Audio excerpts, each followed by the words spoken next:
Pelos desaparecidos da chuva no Rio Grande do Sul. Um velório coletivo marcou a despedida a vítimas das enchentes no Rio Grande do Sul. 42 pessoas morreram, 46 permanecem desaparecidas.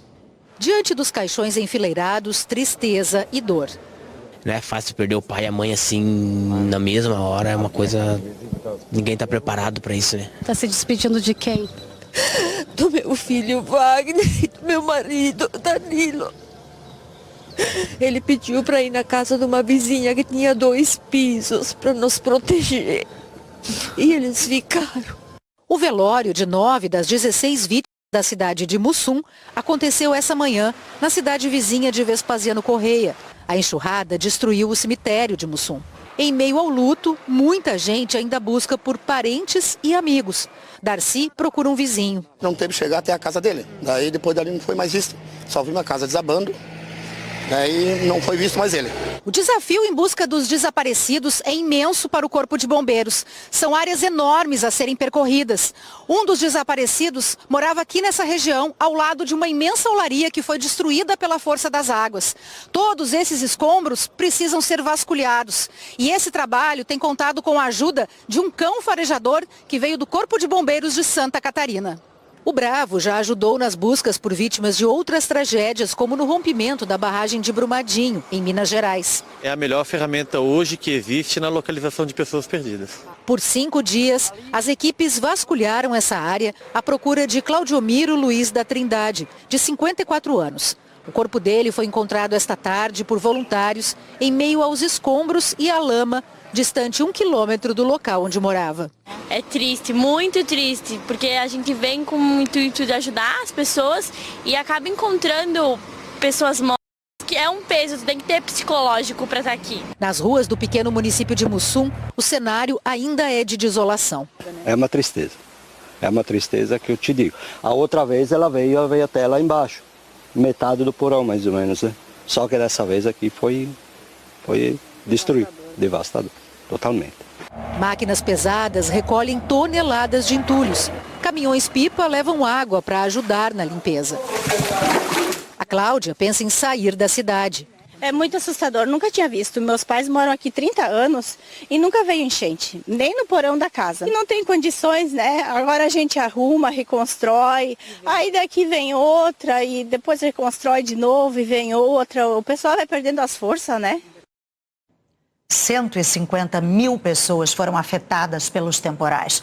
E a força para reconstruir o que se perdeu vem do trabalho incansável de muitos voluntários.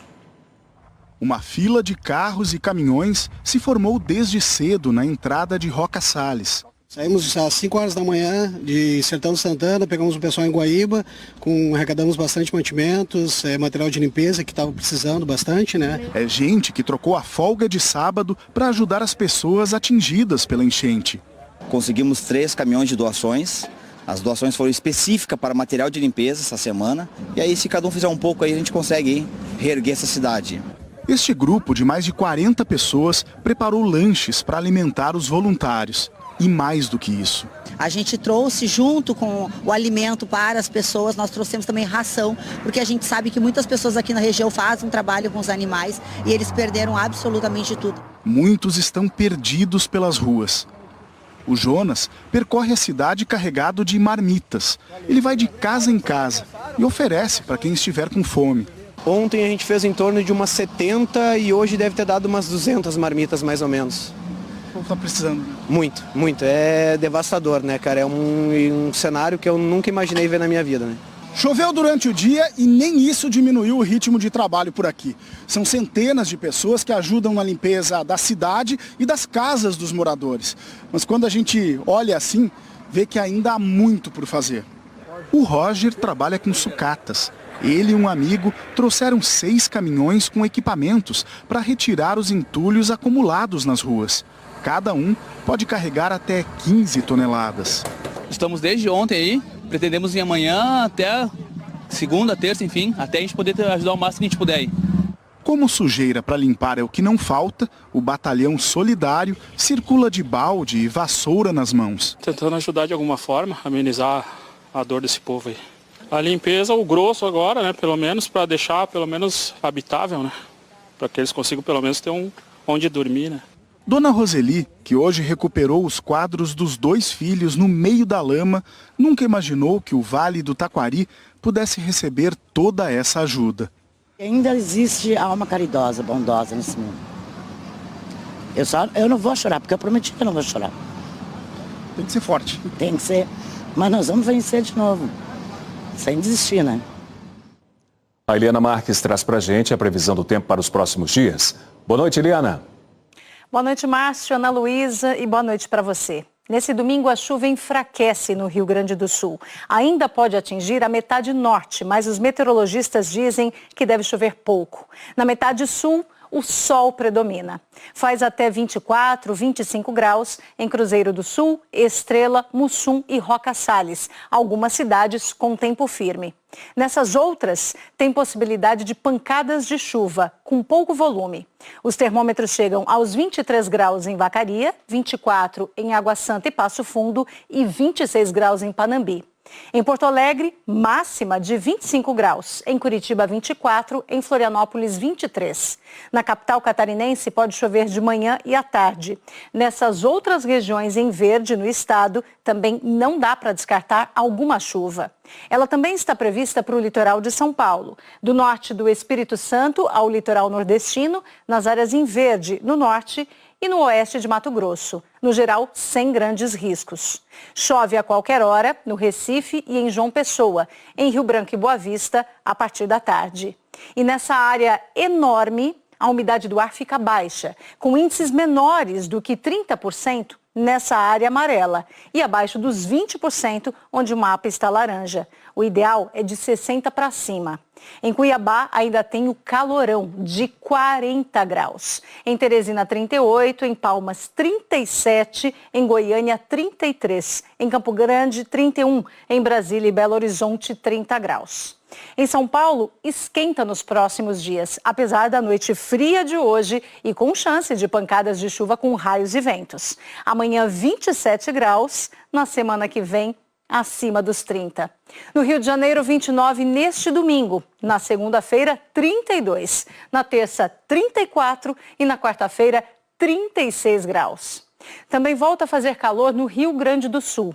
O problema é que por lá, esse aquecimento encontra novas instabilidades.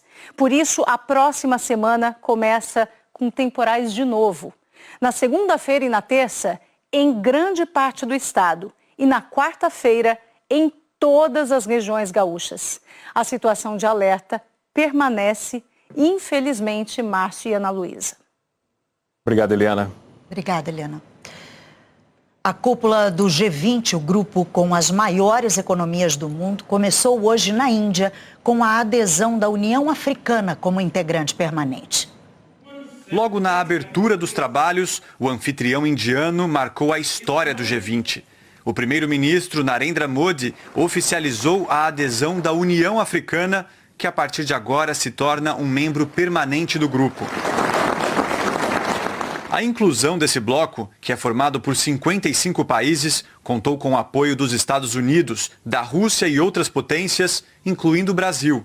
Na primeira sessão do dia, o presidente Lula cobrou ações urgentes para frear as consequências do aquecimento global. Ele citou o ciclone que atingiu o Rio Grande do Sul, deixando mortos e abrigados, e mais uma vez cobrou o repasse bilionário prometido pelos países ricos para financiar projetos climáticos. A declaração conjunta do G20, que traça compromissos econômicos e geopolíticos, já foi publicada hoje, antes do esperado. Para que fosse aprovado por unanimidade, o documento abordou o tópico da guerra na Ucrânia com um tom mais ameno do que aquele usado na cúpula do ano passado. Sem citar a Rússia, a declaração afirma que todos os países precisam agir de forma consistente com a Carta das Nações Unidas em sua totalidade e que devem se abster de ameaças ou de uso da força em busca de conquista territorial. O documento ainda afirma que o uso ou a ameaça de uso de armas nucleares é inadmissível e que há diferentes pontos de vista e avaliações sobre os impactos econômicos causados pelo conflito. A era atual não deve ser de guerra, finaliza essa parte do documento. O presidente Lula, além das reuniões de cúpula, cumpriu agenda bilateral com o presidente da Turquia, Recep Tayyip Erdogan, e participou do lançamento da Aliança Global para os Biocombustíveis, ao lado do presidente indiano e do americano Joe Biden. A iniciativa busca fomentar o consumo e o desenvolvimento de tecnologias no setor. O ministro Alexandre de Moraes, do Supremo Tribunal Federal, homologou o acordo de delação premiada realizado entre a Polícia Federal e o tenente-coronel Mauro Cid, ex-ajudante de ordens do ex-presidente Jair Bolsonaro. Mauro Cid foi solto, mas terá de usar tornozeleira eletrônica e cumprir uma série de exigências da Justiça. A informação foi antecipada pelo jornalista Gerson Camarote, da Globo News. A nota do gabinete de Alexandre de Moraes destacou que presentes a regularidade, legalidade, adequação dos benefícios pactuados e dos resultados da colaboração, a exigência legal e a voluntariedade da manifestação de vontade, o ministro homologou o acordo de colaboração premiada realizado entre a Polícia Federal e Mauro Cid. Ou seja, o ministro concluiu que o procedimento é válido porque atendeu aos requisitos previstos na lei. Em 2018, o Supremo Tribunal Federal decidiu que a PF pode negociar e assinar acordos de delação premiada. No julgamento, a maioria dos ministros entendeu que a autorização não fere a Constituição nem prejudica o poder do Ministério Público. Na decisão de hoje, Moraes concedeu liberdade provisória ao ex-ajudante de ordens do ex-presidente Jair Bolsonaro. O ministro afirmou que Mauro Cid prestou 3 depoimentos à Polícia Federal, necessários para esclarecer as provas obtidas anteriormente pela Polícia Federal. E completou que no atual momento procedimental, o encerramento de inúmeras diligências pela Polícia Federal e a oitiva do investigado por 3 vezes e após ser decretada sua incomunicabilidade com os demais investigados, apontam a desnecessidade da manutenção da prisão preventiva, pois não mais se mantém presente qualquer das hipóteses excepcionais e razoavelmente previstas na legislação que admitem a relativização da liberdade de ir e vir para fins de investigação criminal. O ministro determinou uma série de medidas cautelares, exigências que deverão ser cumpridas por Mauro Cid. Uso de tornozeleira eletrônica, proibição de ausentar-se do país, cancelamento de todos os passaportes, suspensão imediata de quaisquer documentos de porte de arma de fogo, proibição de utilização de redes sociais e de comunicar-se com os demais investigados.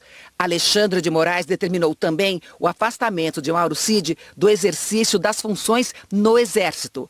A delação faz parte do inquérito das milícias digitais e desdobramentos relacionados a essa apuração, que tramitam no Supremo Tribunal Federal. A Polícia Federal investiga a existência de uma organização criminosa voltada a ataques contra a democracia e o sistema eleitoral. Mauro Cid é alvo de investigação por suposta participação em articulações para um golpe de Estado, após a derrota de Bolsonaro nas eleições. O ex-ajudante de ordens de Bolsonaro também é investigado em outros casos. Segundo os investigadores, ele é suspeito de tentar trazer de maneira ilegal para o Brasil joias recebidas pelo governo Bolsonaro, como presentes da Arábia Saudita, e de tentar vender ilegalmente presentes dados ao governo em viagens oficiais, e de participar de uma suposta fraude de carteiras de vacinação de Bolsonaro e da filha do ex-presidente. Cid também foi ouvido por investigadores no caso da invasão ao sistema do Conselho Nacional de Justiça. Segundo o hacker Walter Delgatti Neto, Mauro Cid teria participado de uma reunião entre ele, Walter e Bolsonaro, com discussões sobre a possibilidade de fraudar urnas eletrônicas.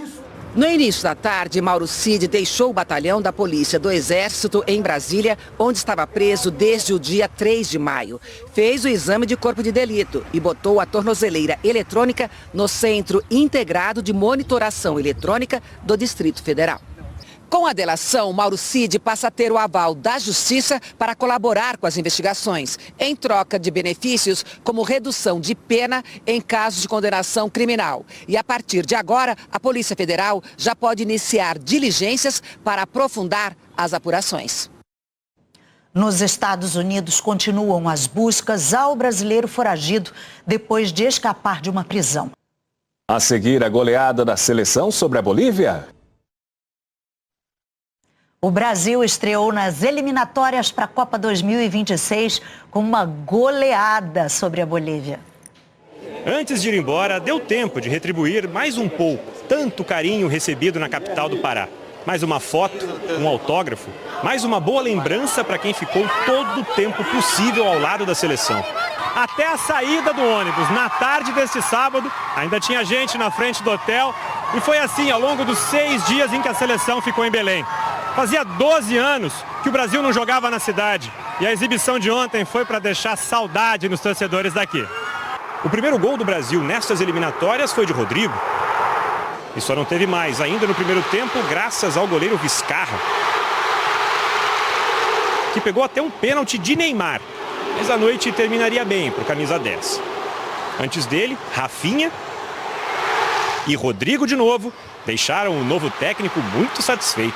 O time vai crescer, melhorar e é isso que eu espero. Então é uma tendência bastante positiva. A Bolívia acertou apenas 3 chutes no jogo, um deles de Ábregos, um golaço.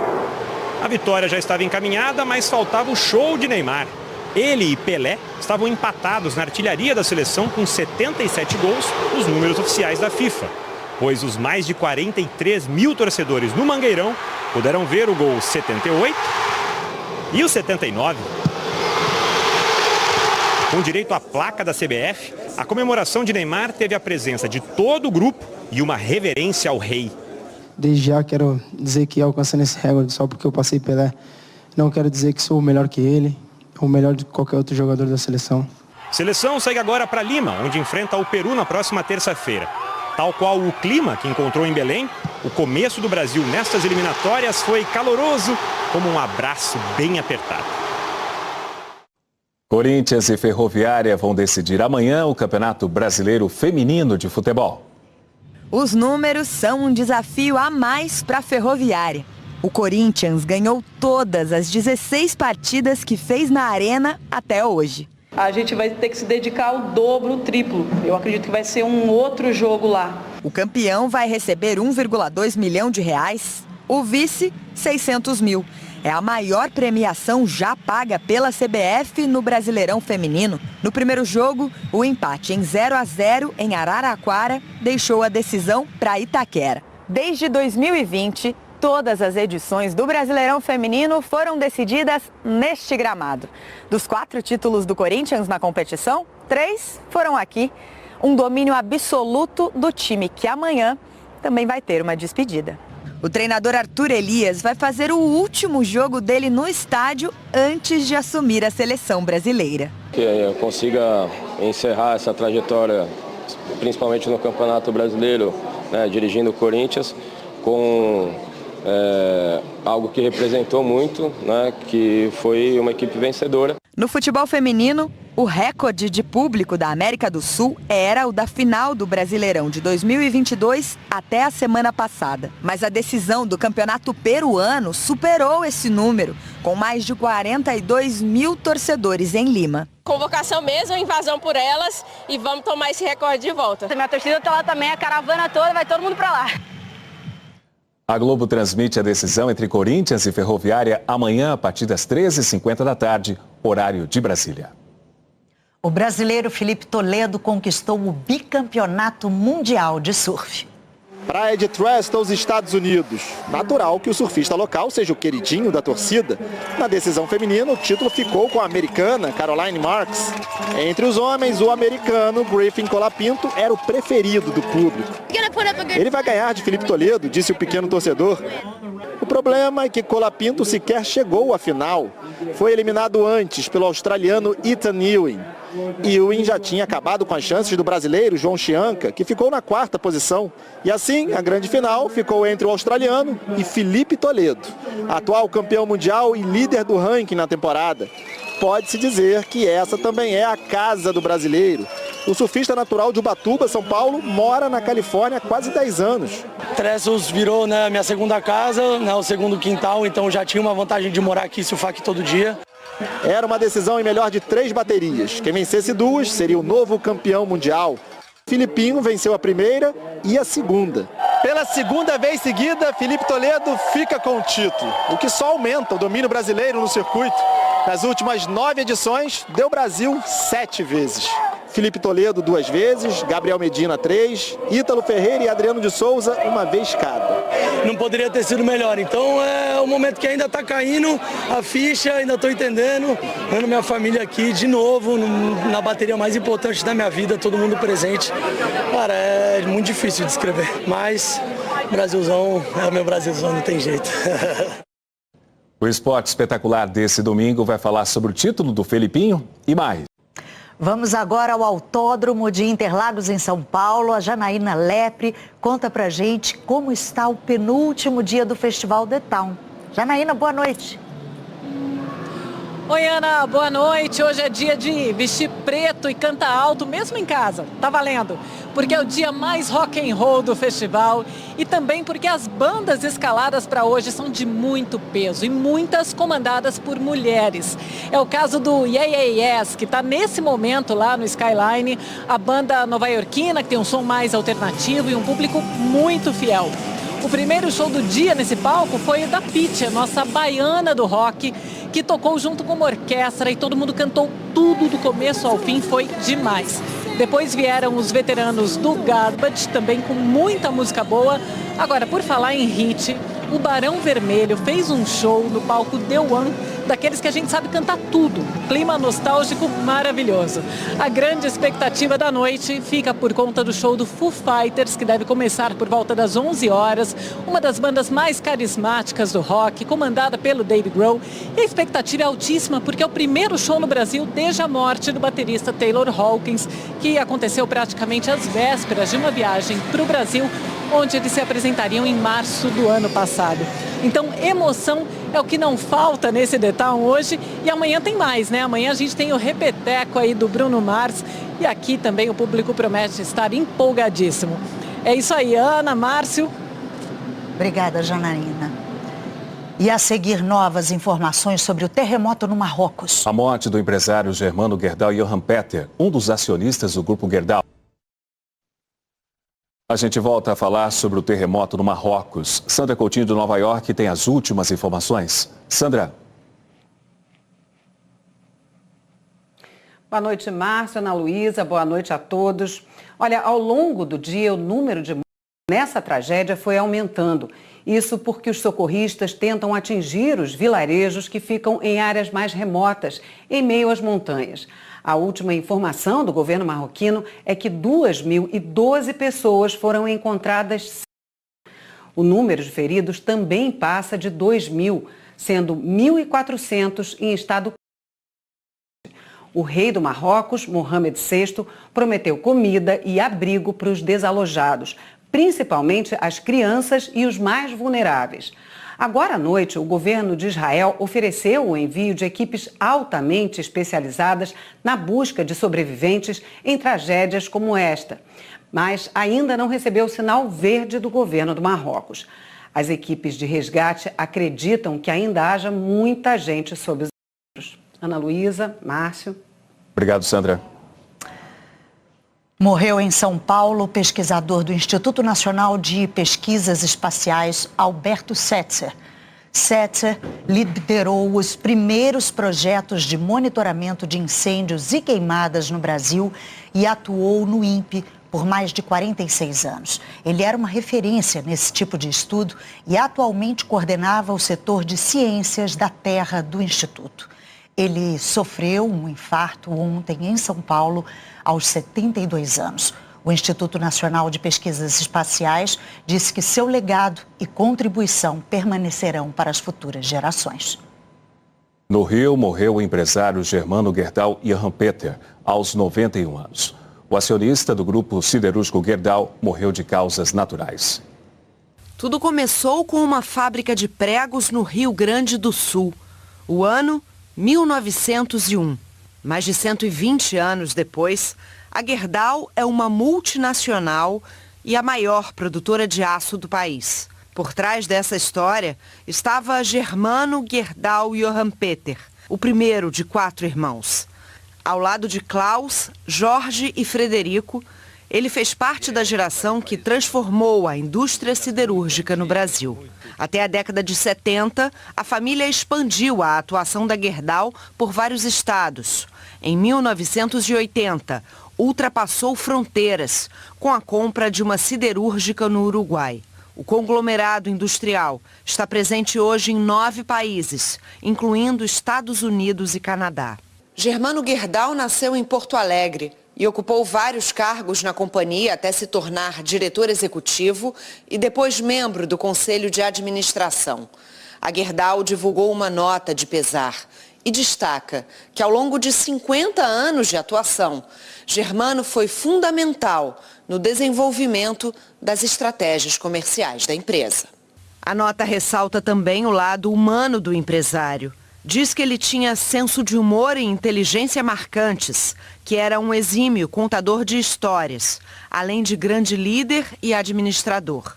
Seu Germano, como era chamado na empresa, ficou conhecido pelo raciocínio apurado e pragmático. O comunicado diz ainda que os irmãos reconhecem e agradecem imensamente a capacidade de Germano de conduzir de forma harmônica a relação entre os familiares e ressalta a capacidade conciliadora e o perfil de líder incondicional na área comercial da empresa. A Federação das Indústrias do Estado do Rio emitiu nota de pesar. Afirma que com seus irmãos, Germano transformou a indústria do aço nacional e teve um papel ativo na Firjan, na defesa da indústria nacional e fluminense. Germano Gerdau morreu de causas naturais. Deixa 2 filhas, Fernanda e Germana, e 6 netos. Na Itália, morreu o sociólogo Domenico De Masi, conhecido por criar o conceito de ócio criativo, sobre a importância do tempo livre para a criatividade. O pensador tinha uma relação muito próxima com o Brasil. A causa da morte não foi divulgada. Domenico De Masi, os olhos doces que acreditavam que não existe progresso sem felicidade e felicidade sem justiça social, se fecharam aos 85 anos. O professor emérito de Sociologia do Trabalho da Universidade La Sapienza de Roma deixa uma grande herança cultural através de pesquisas e livros e de muitas ideias que transformaram o pensamento de pelo menos parte da Itália e do mundo. De Masi falou ao jornalista Roberto Dávila como a vida de hoje pode mudar o conceito de felicidade. Cambia in modo radicale.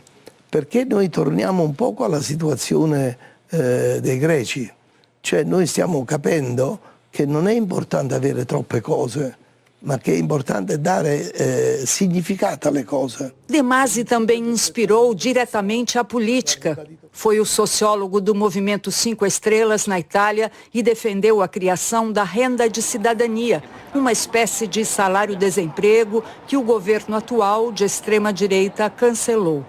O ex-primeiro-ministro Giuseppe Conte escreveu que não é possível resumir em poucas linhas a humanidade profunda e o intelecto refinado de Domenico De Masi.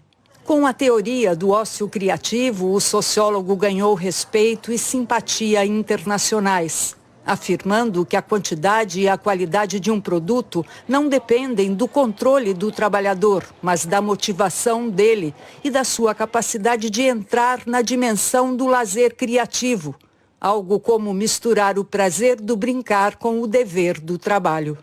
L'ozio creativo è la natura dell'essere umano.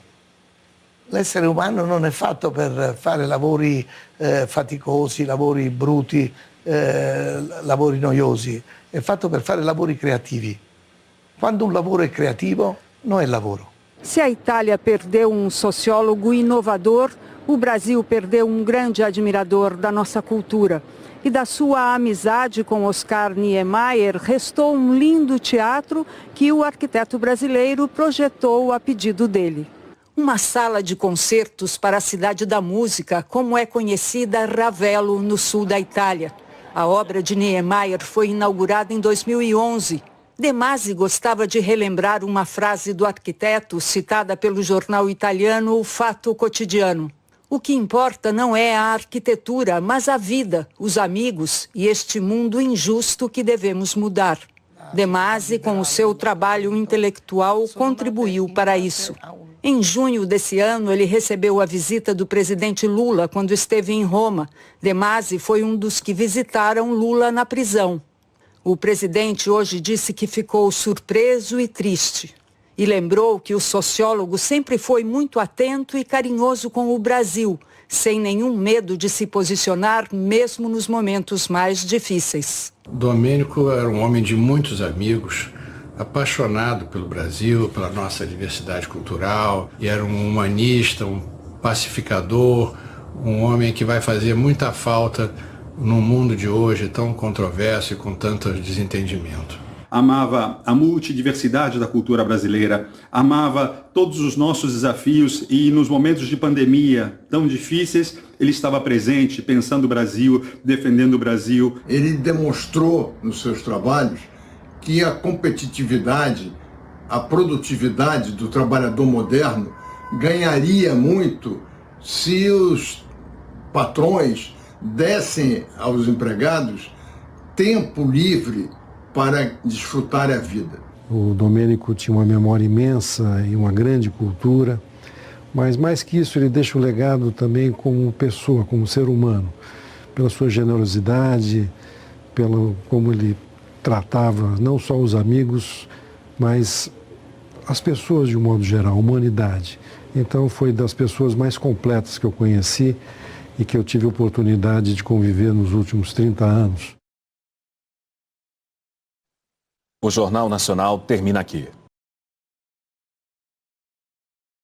Fala rapaziada, beleza? Aqui quem fala é o Diego, canal Diego Esportes. E tô chegando para te avisar que hoje tem Sport Criciúma pela 27ª rodada do Campeonato Brasileiro da Série B. E nesse vídeo você vai ficar informado e vai saber tudo sobre esse jogo. As principais e últimas notícias da equipe do Sport e também as últimas informações da equipe do Criciúma. O Sport, há 4 jogos sem vencer, caiu para a 3ª posição, joga hoje em casa e vem em busca de 3 pontos para poder seguir na cola do líder Vitória. Já o Criciúma, que vem de derrota na última rodada e saiu do G4, também vem em busca de 3 pontos para poder voltar ao grupo dos 4 primeiros. Então se você é torcedor do Sport ou torcedor do Criciúma, já faço o convite, se inscreva agora aqui no nosso canal, já vai deixando o seu like no vídeo para nos ajudar, ativa também o sininho de notificação para você receber os próximos vídeos e comenta aí embaixo o seu palpite, porque Sport e Criciúma se enfrentam às 8h45 da noite, no horário de Brasília, neste sábado, na Ilha do Retiro, em confronto válido pela 27ª rodada do Brasileirão da Série B. O Sport está em 3º lugar na classificação, mas com 46 pontos, sendo apenas 2 de vantagem em relação à primeira equipe fora do G4. O time, portanto, precisa vencer para se manter no grupo e, para isso, encara a missão de quebrar uma sequência de 4 jogos sem vencer. A oscilação recente do Criciúma fez o time sair do G4, e a única forma de retornar para a zona de classificação é vencendo com concorrente direto. Entretanto, o Tigre não vence fora de casa desde julho, 5 jogos, e o retrospecto contra o Sport na Ilha do Retiro não ajuda, apenas uma vitória e em 2005. Pelo lado aí do Sport, os desfalques se acumulam no Sport e aumentam a dor de cabeça do técnico Anderson Moreira para escalar a equipe. Dessa vez, os zagueiros Sabino e Alisson Cassiano cumprem suspensão, assim como o volante Ronaldo e o lateral direito Roberto Rosales, que de toda forma desfalcaria por estar com a seleção da Venezuela. Além do quarteto, o lateral direito Eduardo ainda segue ausente e o zagueiro Rafael Thierry corre o risco de seguir fora da partida por lesão. Em caso de novo desfalque, o técnico pode acionar o prata da casa Renzo ou improvisar o Fabinho. O Sport, por outro lado, passa a contar com o atacante Negueba e o lateral esquerdo Natan, que estão regularizados e treinando com o grupo. Já o Diego Souza segue sem ser relacionado. Provável escalação então do Sport deve ter o Denis, Renzo, Chico, Filipinho e Everton, Felipe, Fabinho, Jorginho, Peglow, Labandeira e Wagner Love. Já pelo lado do Criciúma, o comandante do Tigre terá o retorno do zagueiro e capitão Rodrigo, que cumpriu suspensão na derrota contra o Ceará. Porém, Tencate não conta com Felipe Viseu, suspenso e lesionado, junto com o Fabinho, o atacante artilheiro do Criciúma na Série B, com 5 gols.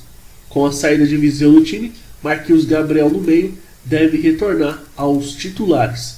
Então, a provável escalação do Criciúma deve ter o Gustavo, o Alisson Maia, Rodrigo, Marcelo Hermes e Cristóvão, Arilson, Felipe Matheus, Rômulo e Marquinhos Gabriel, Éder e Fabinho.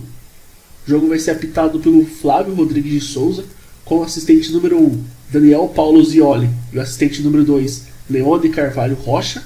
O quarto árbitro vai ser a Débora Cecília Cruz Correia, e a arbitragem de vídeo fica por conta da Daiane Muniz.